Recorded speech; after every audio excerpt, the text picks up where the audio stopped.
इंसान जब किसी शख्स से प्यार करने लगे, किसी को अपना रहबर और रहनुमा मानने लगे,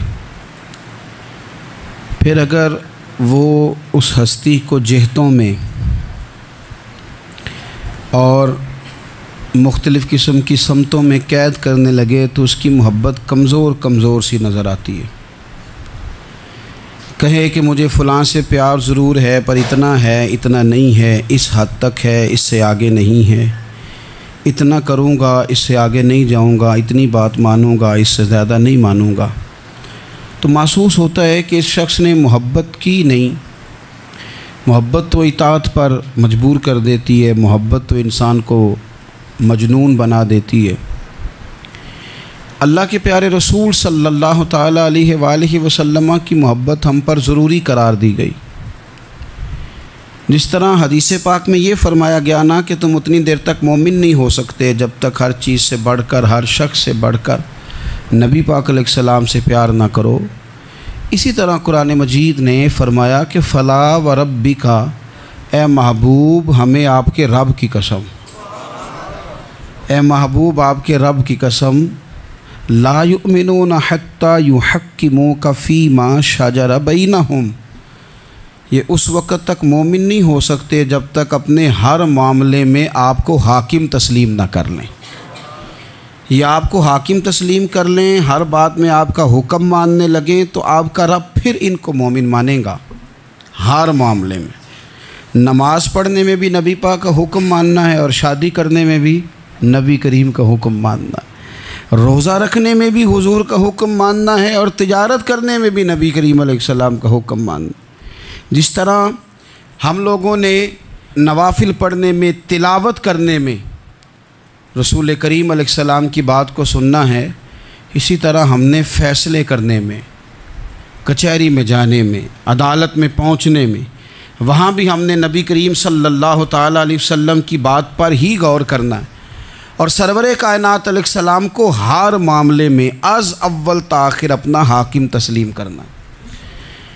जब हम इस मफ़हूम को सादा लफ्ज़ों में लेते हैं ना कि हर मामले में हुजूर सैयद आलम सल्लल्लाहु अलैहि वसल्लम का कौल फ़ैसल होगा, तो फिर हम कहते हैं कि दुनिया में जब निज़ाम मुस्तफ़ा नाफिज़ हो, फिर हुजूर का कौल फ़ैसल है। यानी जिस तरह हुजूर की बात मस्जिद के मिंबर से मानी जा रही है, इसी तरह पार्लियामेंट में भी उसी तरह हुजूर की बात को तस्लीम किया है। जिस तरह नबी पाक अलैहिस्सलातु सलाम की बात का निफाज हम नमाज रोज़े के मामले में गौर से सुनते हैं, मसला पूछते हैं, बारीक होकर चलते हैं, इसी तरह जब जज फैसला करे तो फिर भी उसने रसूलुल्लाह सल्लल्लाहु अलैहि वसल्लम के दीन को ही देखना है। निज़ाम मुस्तफ़ा सल्लल्लाहु अलैहि वसल्लम जब नाफिज़ होगा, दुनिया में हुजूर का कानून जब नाफिज़ होगा, तो फिर ठंडी हवा चलेगी। मुसलमानों का ये मसला है कि ये नबी पाक से प्यार तो करते हैं और अल्हम्दुलिल्लाह बड़ा करते हैं, लेकिन ये प्यार को जेहतों और सिमतों में कैद करते हैं। यानी मस्जिद में आके दुरूद शरीफ पढ़ते वक्त अगर हुजूर के ग़ुलाम होते हैं, तो फ़ैसला करते वक्त और अपने हक़ में फ़ैसला सुनते वक्त, उस वक़्त भी हमें नबी पाक का ही ग़ुलाम होना चाहिए। हमें वोट लेते वक्त भी हुजूर के ग़ुलाम और वोट देते वक्त भी नबी पाक सल्लल्लाहु अलैहि वसल्लम के ग़ुलाम। जब तक निज़ाम नाफिज़ नहीं होता, निज़ाम, यूरोप को आपकी नमाज से तकलीफ़ ही कोई नहीं, तो नमाज़ पढ़ने के लिए मस्जिदें बनाने की इजाज़त देते हैं। कुरान पाक जितना मर्ज़ी आप वहाँ पढ़ें वो इजाज़त देते हैं। आप ज़कातें दें जितनी मर्ज़ी, वहाँ से लोग चंदे इकट्ठे करके यहाँ नहीं ले आते, करें जो मर्ज़ी। उनको आपकी ना नमाज से परेशानी है, ना मसला ज़कात से परेशानी है, ना सोमो सलात से मसला है। उनको तो मसला ये है कि कचहरी में कहीं नबी पाक का दीन ना आ जाए। उनको तो मसला ये है कि कहीं पार्लियामेंट में हुजूर का दीन ना आ जाए। दो कौमी नज़रिए क्या हैं और नज़रिया पाकिस्तान क्या है जिसकी बुनियाद पर पाकिस्तान बना। बड़े ठंडे दिल से मेरी बात को समझिएगा। पाकिस्तान अगर अच्छी सड़कों के लिए, तरक्की करने के लिए बना था, तो ये तरक्की हिंदुस्तान में रह के भी हो सकती थी। इंडिया वाले कहते हैं कि हमने तरक्की नहीं करनी, कच्ची सड़कों पे चलना है, हमने टेक्नोलॉजी नहीं बनी, ये काम वहाँ भी हो सकता था। अगर आप ये कहें कि पाकिस्तान जमहूरियत की मजबूती के लिए बनाया था कि डिक्टेटर कोई नहीं आएगा, सिर्फ जमहूरी कुव्वतें काम करेंगी, तो जमहूरियत में तो इंडिया बज़ाहिर आगे निकल गया है, उनकी जमहूरियत तो ज़्यादा अच्छी नज़र आती है, कभी डिक्टेटर नहीं आया। आपने पाकिस्तान क्यों बनाया? अगर आपने यही काम करने थे, फाशी और यानी और जो मर्ज़ी जिसके मन में आए करे और कोई फ़र्क ना हो यहाँ के और वहाँ के कल्चर में, रिश्वतखोरी, भत्ताखोरी और नाजायज़ फ़रोशी सारे काम अगर होने थे तो ये काम वहाँ भी होते हैं। पाकिस्तान क्यों बना? क्यों इतनी सारी 40,000 लोगों ने अपनी जानों की कुर्बानियाँ दी? दुनिया की सबसे बड़ी हिजरत हुई है, सबसे बड़ी, जब पाकिस्तान बना। ये सबसे बड़ी हिजरत थी, इतनी बड़ी हिजरत ही कभी नहीं हुई। क्यों इतना कुछ हुआ? वो इसलिए हुआ कि हमें बताया गया था कि वहाँ ना सोशलिज़म, ना वहाँ खाली जमहूरियत का राग अलापा जाएगा, बल्कि एक बुलंद नारा लगाया गया था। नारा क्या था? पाकिस्तान का मतलब क्या? पाकिस्तान का मतलब क्या? ला इलाहा इल्लल्लाह मुहम्मदुर रसूलुल्लाह सल्लल्लाहु अलैहि। ये उन्वान बनाया गया। गरीब आदमी को बताया गया कि जब पाकिस्तान बनेगा तो वहाँ हुजूर का निज़ाम नाफिज होगा, जागीरदार की और गरीब की तफरीक ख़त्म होगी। जिस तरह अमीर के बच्चे को कॉलेज में दाखिला मिलेगा, गरीब के बच्चे को भी मिलेगा। वहाँ बताया गया कि लोग वहाँ हर लिहाज से अपने आप को बराबर समझेंगे। वहाँ वही बात होगी जो जनाब सिद्दीक़ अकबर करते थे, वहाँ वही जुमले दोहराए जाएंगे जो हज़रत उमर फरमाते थे। वहाँ उसी तरह गरीब पर सखावत की जाएगी, उसे दिया जाएगा जिस तरह हज़रत उस्मान गनी करते थे। वहाँ उसी तरह फ़क्र का दौर दौरा होगा, सादगी का हुस्न होगा, अपनायत का नूर होगा जो मौला अली शेर खुदा ने अता फरमाया था। इस सोच की बुनियाद पर पाकिस्तान बनाया गया, इस सोच की बुनियाद पर, और इसी सोच को आगे लेकर के जाया गया। कोई सियासी पार्टी अब ये बात नहीं करती। दो कौमी नज़रिए का माना ये था कि हिंदू अलग कौम है, मुसलमान एक अलग कौम है, उनका रहना सहना, उठना बैठना, खाना पीना अलग है। हमारा उठना बैठना, खाना पीना, सारे मामलात अलग हैं, तहज़ीब व तमद्दुन अलग है। लिहाजा हमें अलग से ख़ित्ता चाहिए जहाँ हम इस्लामी नज़रियात के मुताबिक आज़ाद हो के अपना वक्त गुजार सकें। इस दो कौमी नज़रिए की बुनियाद पर, दो कौमी पहले तो अल्लामा इकबाल इसके कायल नहीं थे। अल्लामा इकबाल का पहले ख्याल ये था कि सारे जहाँ से अच्छा हिंदुस्तान हमारा, ये इकबाल ने लिखा था। फिर इकबाल कहते हैं मेरी सोच बदली और फिर मैंने कहा कि नहीं, ख़ित्तों के ज़ोर पे नहीं, आप रंग नस्ल के ज़ोर पे नहीं, बल्कि कहने लगे कि अपनी मिल्लत पर क़यास अक़वाम मगरिब से न कर, ख़ास है तरकीब में कौम रसूल हाशमी। आप जो तकसीम करेंगे, ये जो तकसीम हुई है ना अरब की, ये मज़हब की बुनियाद पे नहीं हुई। ये तो उनकी ज़ाती लड़ाइयाँ थीं, छोटा सा दुबई बन गया, छोटा सा मस्कत, छोटा सा अबू धाबी, ये तो उनकी ज़ाती लड़ाइयाँ थीं, कबीलों की लड़ाइयाँ थीं, जंगें थी, छोटे छोटे मुल्क अलग से तकसीम हो गए। ये मज़हब की बुनियाद पे ऐसा नहीं हुआ। दुनिया में जितनी रियासतें टूट कर बड़ी रियासतों से अलग हुई तो उसमें यह था कि हमारी कौम अलग है, हम सरदार अलहदा से हैं, इसलिए हम अलहदगी पसंद हैं। दुनिया के अंदर दो ही वतन हैं जो दीन के नाम पे बने, दो ही स्टेट हैं जो इस्लाम के नाम पर वजूद में आई। पहली मदीना मुनव्वरा है और दूसरी पाकिस्तान है। खालिस मज़हब के नाम पर ये दो रियासतें वजूद में हैं, एक मदीना तय्यबा और दूसरा पाकिस्तान। पाकिस्तान का मतलब क्या? ला इलाहा इल्लल्लाह मुहम्मदुर रसूलुल्लाह सल्लल्लाहु अलैहि वसल्लम। इस बुनियाद पर इस वतन को, खित्ते को हासिल किया गया, यही नारा लगाया गया। यही नारा मोहम्मद अली जिन्ना लगाते थे, यही डॉक्टर इकबाल लगाते थे, यही नारा चौधरी रहमत अली लगाते थे। यही वो नारा था जिस नारे को तहरीक पाकिस्तान के कायदीन ने आगे पहुँचाया। उस ज़माने में जो राइटर लिखते थे उनकी तहरीरें आप आज भी निकाल के देख लें। वो कहा करते थे कि पाकिस्तान कायम होगा तो अमीर गरीब की तफरीक ख़त्म होगी, पाकिस्तान में वही निज़ाम आएगा जो निज़ाम रसूल पाक सल्लल्लाहु अलैहि वसल्लम लेके आए, कुरान को नाफिज कर दिया जाएगा। ये उस ज़माने के लोग लिखा करते थे, बयान करते थे, इसी का इबलाग होता। पता नहीं फिर किसकी नज़र लगी, क्या हुआ, और तहरीक पाकिस्तान में जज्बाती तौर पर उलमा ने किरदार अदा किया। उलमा ने, हज़रत मौलाना अब्दुल हामिद बदायूनी, हज़रत मौलाना सैयद नईमुद्दीन साहब मुरादाबादी, हज़रत मौलाना अब्दुल अलीम साहब मेरठी, और एक बड़ा नाम अमीर मिल्लत हज़रत पीर सैयद जमात अली शाह साहब मुहद्दिस अलीपुरी, 100 साल से ज़्यादा उम्र के बाबा जी तहरीक पाकिस्तान के लिए जलसे हो रहे हैं।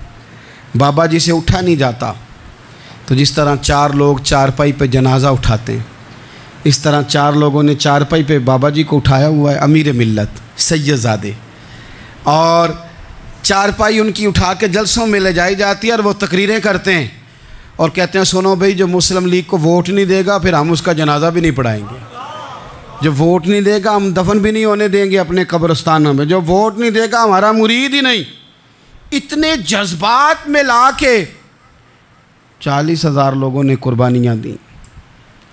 एक नज़रिया था कि हिंदू अलग कौम है, मुसलमान एक, और फिर पाकिस्तान बनाया गया। आज क्या धमा चौकड़ी है, क्या ज़ातों पातों की बुनियाद पर? ये तो हिंदुओं का तरीका था कि वो ज़ातें पातें गिनते थे कि ये ब्राह्मण है, ये शूद्री है, ये खत्री है, ये फलाना है, ये हमारे घर नहीं आ सकता, ये नीच है।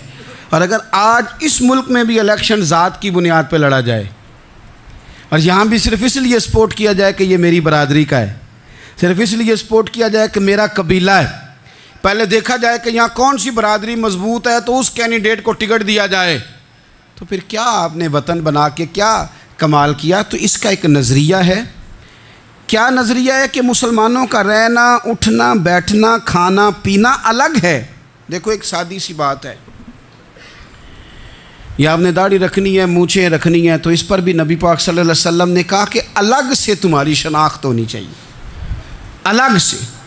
फरमाया तुमने यहूदी चूँकि मूछें बड़ी रखते थे, फरमाया तुमने दाढ़ियाँ बड़ी करनी है, मूछें पस्त रखनी है, यहूदियों की मुखालफत करनी है। ये लफ्ज़ हैं हदीस में साथ। सादी सी बात है ना, पगड़ी बांधनी है, बांध ले कोई आदमी। हमारे पंजाब में लोग पगड़ी भी कह देते हैं, साफ़ा भी कह देते हैं, कुल्ला भी कह देते हैं, जो जिसके मन में आया। लेकिन हुजूर ने ताकीद लगाई, फरमाया ख़ास है ये भी, ये इस्लाम का कल्चर है, कल्चर अलग से है। फरमाया यहूदी बग़ैर टोपी के सर पे पगड़ी बांधता है, तुमने पहले टोपी पहननी है फिर पगड़ी बांधनी, यहूदी की मुखालफत करनी। ये अलग कल्चर है, अलग तहजीब है मुसलमानों की, ख़ास है तरकीब में कौम रसूल हाशमी। आपकी अदालत में वो वाला निज़ाम नहीं होगा जो अमेरिका में है, आपकी अदालत में वो वाला निज़ाम नहीं होगा जो बरतानिया में है, आपके पार्लियामेंट में वो निज़ाम नहीं चलेगा जो यूरोप का, बरतानिया का, फ़लाने का है। आपकी पार्लियामेंट में, आपकी अदलिया में वो निज़ाम चलेगा जो कुरान का है और रसूलुल्लाह के फरमान का है। ये नज़रिया था, नज़रिया। अब इस नज़रिए की लोग बात ही नहीं करते, आवाम भी नहीं करती, बिल्कुल नहीं। मैं बड़ी देर से रोना रो रहा हूँ, बहुत सारे बड़ी बड़ी गद्दियों के पीर भी नहीं करते।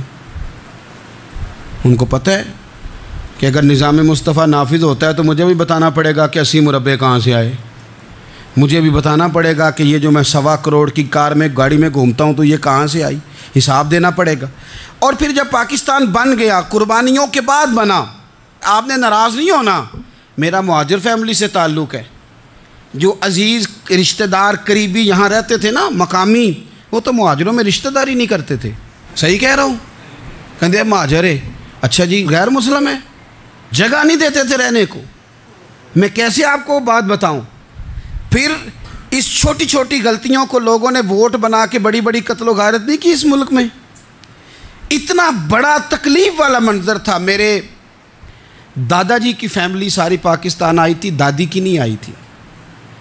97 में मेरी दादी का इंतकाल हुआ, वो आखिरी दिन तक रोया करती थी, जी पुत्र पता नहीं मेरे भरा हैं इनके फौत हो गए ने, पता नहीं मेरा कोई चचा है कि सारे चले गए।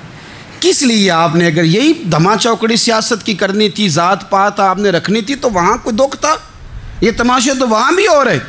वो आखिरी दिन तक रोया करती थी। अब तो खैर आंखें बड़ी जदीद, उनका ऑपरेशन होता है। तो एक ज़माने में आँखों का ऑपरेशन होता था, डॉक्टर कहते थे लाइट बंद रखो, सब्ज़ रंग की पट्टी बांधो, 4-4 घंटे के बाद दारू डालना है आँख में, ड्रॉप्स डालने। मैं 4 घंटे के बाद उनकी आँखों में ड्रॉप्स डालने जाता था, तो कभी कभी मुझे बिठा लेती थी, तो कहती थी कि पता नहीं कोई बचा है कि नहीं बचा, पता नहीं अब कोई है कि नहीं, पता नहीं कोई उनमें से होगा कि नहीं। पुत्र मैं तेन दसा साढ़े पिंड किस तरह का होंदा सी, मैं तुम्हें बताऊँ फलानी चीज़।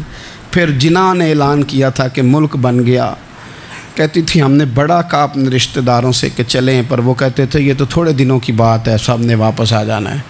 मैंने 2 दफ़ा ये माहौल देखा है अटारी स्टेशन पे, वाघा बॉर्डर पे, एयरपोर्टों पे, एक भाई उधर है एक इधर है, इस तरह तड़प के रोते हैं जब लोग इंडिया पाकिस्तान आते जाते हैं। क्यों आपने ये सारा कुछ किया? सिर्फ एक नारा था कि पाकिस्तान का मतलब क्या, ला इलाहा इल्लल्लाह मुहम्मदुर रसूलुल्लाह। सिर्फ एक नारा था कि यहाँ हम हुजूर का दीन लेके आएंगे। वो दीन तुम लाए नहीं, उन्हीं नवाबों, वडेरों, चौधरियों के ज़िम्मे तुमने काम लगा दिया। अपने मुल्क में हुजूर के निज़ाम के लिए जद्दोजहद करें। ये बना ही नबी पाक के निज़ाम के लिए, इसका कोई दूसरा हल हो सकता? कोई हल नहीं, ये हुजूर के निज़ाम के लिए बना है। 2-3 बातें आपकी खिदमत में अर्ज़ करनी है जो आपने ज़्यादा गौर से सुननी।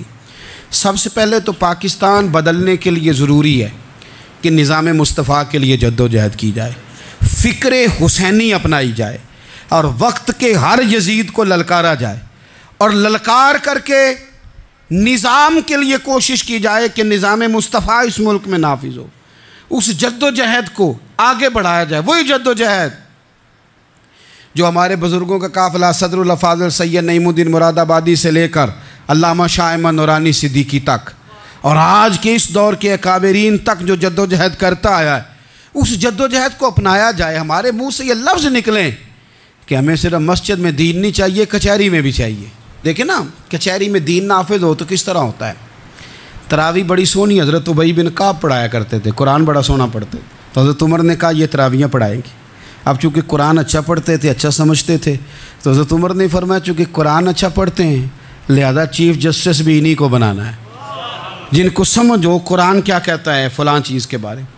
तो काज़ीउल कुज़ा जज भी हज़रत उबई बिन काब को बुनाया। हज़रत उमर पर एक बंदे ने मुकदमा कर दिया, हज़रत उमर ने उन्हें काजी बनाया है, मुकदमा कर दिया। जनाब उमर पेश हुए अदालत में, पहले तो वो उठ के खड़े हो गए, फिर उसके बाद मुद्दई ने जनाब उमर से कहा कि आप गवाह दें। हज़रत उमर के पास गवाह नहीं थे, तो उसने कहा ठीक है फिर आप कसम दें।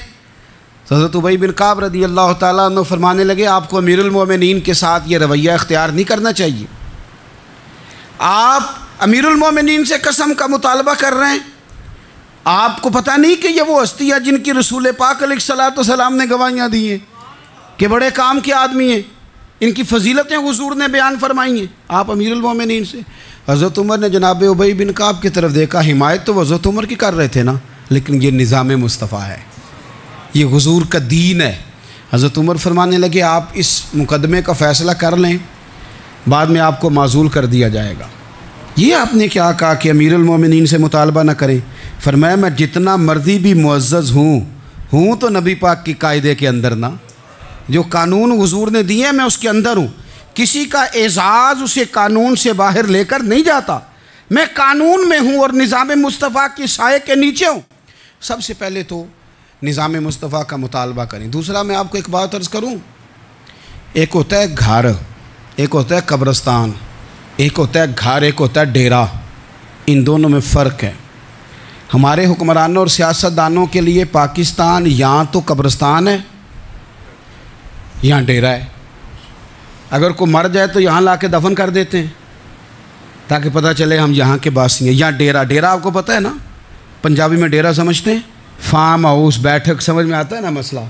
डेरे पे ना लोग मकान नहीं बनाते थे, अच्छा बावर्ची खाना नहीं बनाते थे, क्योंकि डेरे पे सियासत करनी होती है, कोई 2-4 बंदे आए बैठे चाय शाय पी चले गए।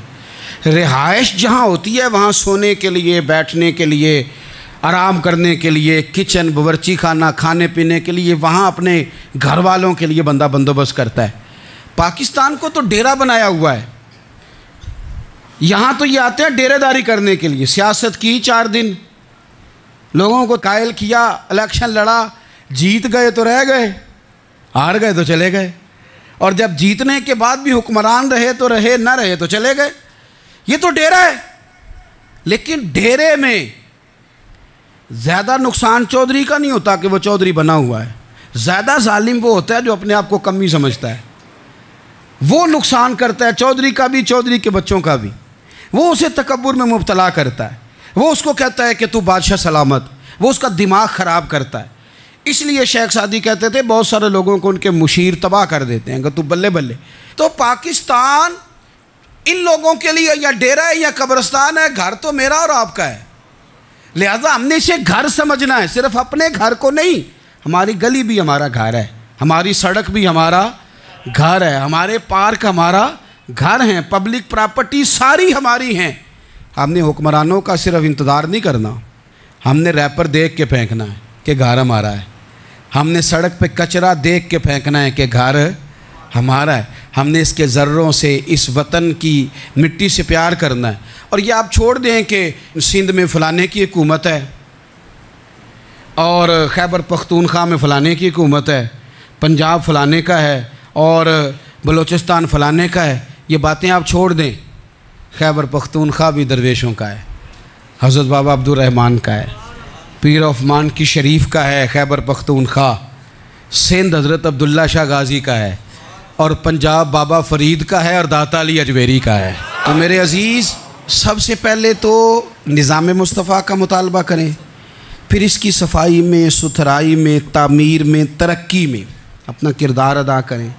तीसरी बात यह कि लोगों को ये बात समझाएं एक दूसरे को कि बहुत ज़्यादा खुद गर्ज ना बने, फ़कत अपने घर की फ़िक्र छोड़ दें।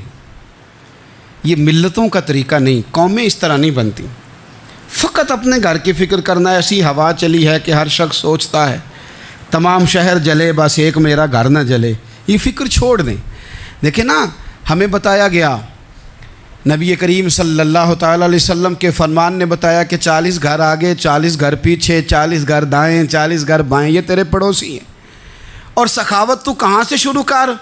हुजूर ने जनाब अबू ज़र ग़िफ़ारी से फरमाया था कुछ ना हो सके तो शोरबा ही ज़्यादा पका लिया कर, इसी से पड़ोसियों का भला कर। अपने इर्द गिर्द थोड़ा देखें हम किसके कितने काम आ सकते हैं। और अगर किसी के घर में कोई परेशानी हो तो उसे ख़त्म करने की कोशिश करें। अगर हमारे दाएं बाएं कोई आदमी किसी गलत चीज़ में मुलव्विस हो तो दूर करने की कोशिश करें। क्यों भला? इसलिए कि पड़ोसी के घर की आग सिर्फ इसलिए नहीं बुझानी चाहिए कि उसका घर न जल जाए, पड़ोसी की आग इसलिए भी बुझा देनी चाहिए कि अगर उसके घर से आग ना बुझाई तो वो हमारे घर भी आ जाएगी। अगर साथ वाले के घर की आग ना बुझाई जाए तो वो हमारे घर भी आ जाएगी। इसलिए इस वतन में जितने घर हैं वो सारे अपने। एक आखिरी बात आप हजरात की खिदमत में बड़ी दर्दमंदाना मैंने अर्ज़ कर दी, दर्दमंदाना। अगर सियासतदान अमीर कबीर हमारा भला नहीं करते तो चलो हम ही एक दूसरे का भला करना शुरू कर दें, थोड़ा थोड़ा नफ़ा करना शुरू कर दें। हुजूर अलैहिस्सलाम ने फरमाया लोगों में बेहतर वो है जो लोगों के लिए नफ़ामंद हो। अगर बहुत ज़्यादा ऊंचे दर्जे का अफसर अगर हमें लगता है इल्ला माशाल्लाह कि वो करप्ट है, तो जहाँ जहाँ हम बैठे हुए हैं जिस जगह पे, उन जगहों पे ही हम एक दूसरे का भला करने लग जाएं। चलो मेहरबानी करे, रेड़ी वाला ये सोच ले कि मैंने वो फल नहीं लेके जाना जो लोगों को बीमार कर देगा।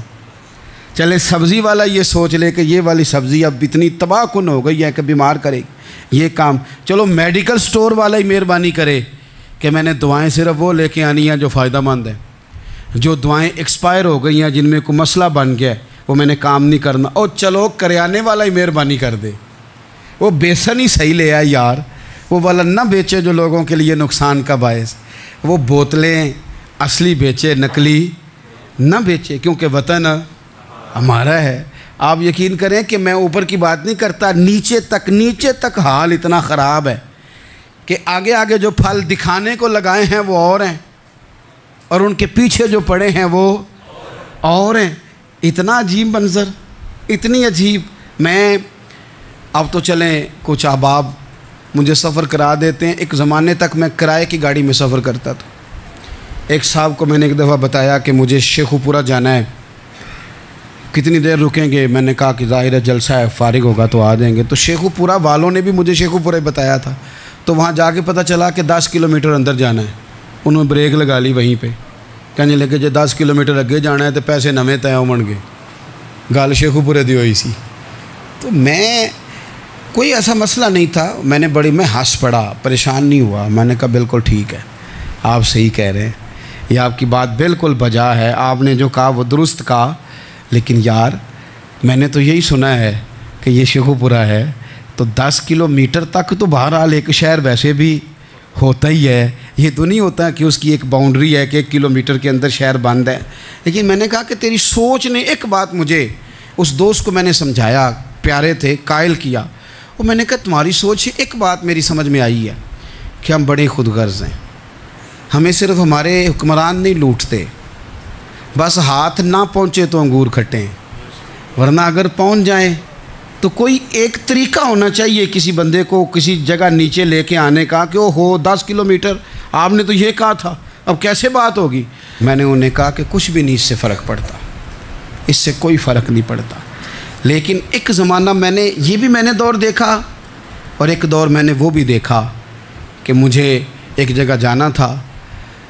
अल्लाहु अकबर, एक कारी साहब थे, इमाम साहब थे, किसी ज़माने में वो रह चुके, तो हमारे इलाके में भी उन्होंने इमामत की थी। तो मैं वहाँ जा रहा था, तो उनके गांव पहुँचने स्टॉप पे उतर के तो मैं तांगे पे बैठा।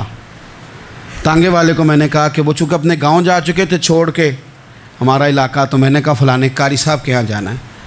तो नीचे उतर के, तांगे वाला ज़ाहिर है कार वाले से तो गरीब ही होता है, तो मैंने उस तांगे वाले से कहा कि मियाँ किराया कितना तेरा बनता है। कहने लगा मैं मौलवी साहब दे परौने को किराया नहीं लेंदा, इसलिए कि उन्होंने हमें कुरान पाक पढ़ाया है और उन्होंने हमें, और फिर मैं वो तांगे वाला, उसके कपड़े, उसकी तामत, उसका सारा कुछ सादा। तो मैं बार बार मेरा दिल करता था कि मेरी आंखें इसकी फ़ोटो खींच लें, क्या शख्स है, क्या अंदाज़ है। और वो मुझे कहने लगा मौलवी साहब वापस कदों को जाना दे।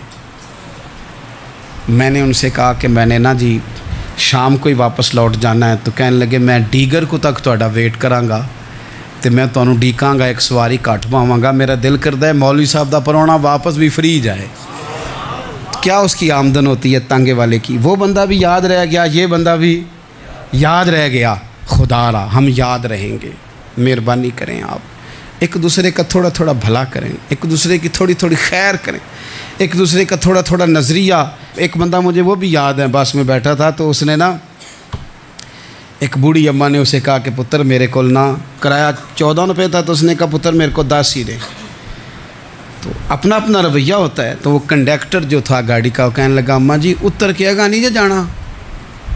कहने लगी पुत्र वे जाना है, पैदल टुर जाएंगी, गरीब है मेरा पुत्र, ज़्यादा पैसे नहीं कमांदा, तो 10 रुपये ही ने।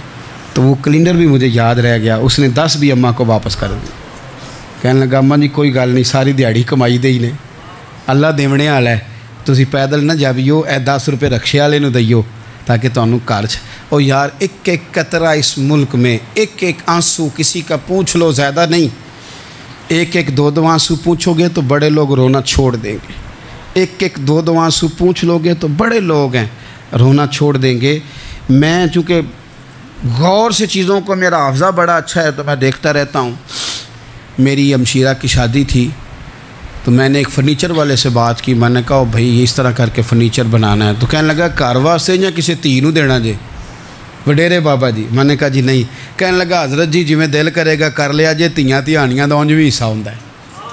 तो मैं बेटियों के लिए, ओ भाई ना कोई उसमें कमी हुई, गरीब आदमी था ना मैंने कोई कमी की, हो गई बात, पर बाबा तो याद रह गया ना। ओ भाई थोड़ा थोड़ा ना, ये वतन हमारा है, ਧੀਆਂ भी ਸਾਂਝੀਆਂ ਹੁੰਦੀਆਂ ਨੇ ਤੇ ਉਹਨਾਂ ਦੇ ਦੁੱਖ भी ਸਾਂਝੇ। ਅਸੀਂ बड़े चंगे लोग जे, साडे वडेरे सानू ये नहीं सन कहते फलाने दा जवाई है, वो सानू कहन सन ये साडे पिंड दा जवाई है। और चौधरियों का बच्चा भी उतर के सलाम करके कहता था भाजी तुहाडा बैग मैं ना चाला, घर ना छाड़ आवां, अपना कल्चर वापस ले आओ। नहीं चाहिए हमें ज़्यादा मोबाइल, कौन ही ज़रूरत हमें टेक्नोलॉजी की, कौन नहीं इतनी लंबी चौड़ी फ़ोटो की। वापस आओ बेटी, इस पिंड ही साड़ी धी विआही है, उत्थे जो बरात जाएगी तो उस धी का भी तोहफा जाएगा, क्योंकि उत्थे ये वापस आ जाओ। ना इतने जदीद बनो कि ख़ुद गर्जी हो, ना ये जुमले बोलो कि मैं ज़रूरत पड़े तो गधे को बाप बना लेता हूँ, इस तरह न करो। अपनी ही मट्टी पे चलने का सलीका सीखो।